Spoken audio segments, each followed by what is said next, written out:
好，来继续来看高雄的家庭受到年度大漏水的影响，这个海水倒灌做大水。当地居民讲，最近这几年来，这水位是愈淹愈悬，因是真担心讲有一天家庭会变做海底世界。明明就无落雨，高雄沿海家庭地区为透早开始，大街小巷拢淹水。想要出门真无简单，经过较低所在，鞋啊拢焦淡。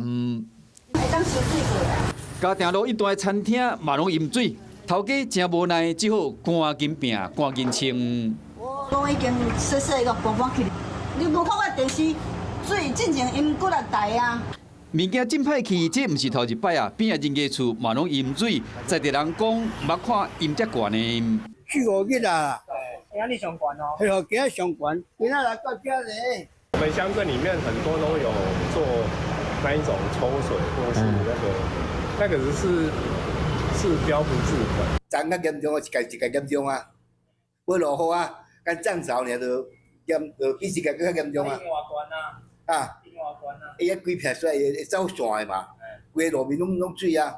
受到年度大漏水影响，家庭大排水位拢涨悬，海水倒灌。旧部落因为较低拢淹水，有在地人烦恼讲，敢会有一天家庭变成海底世界？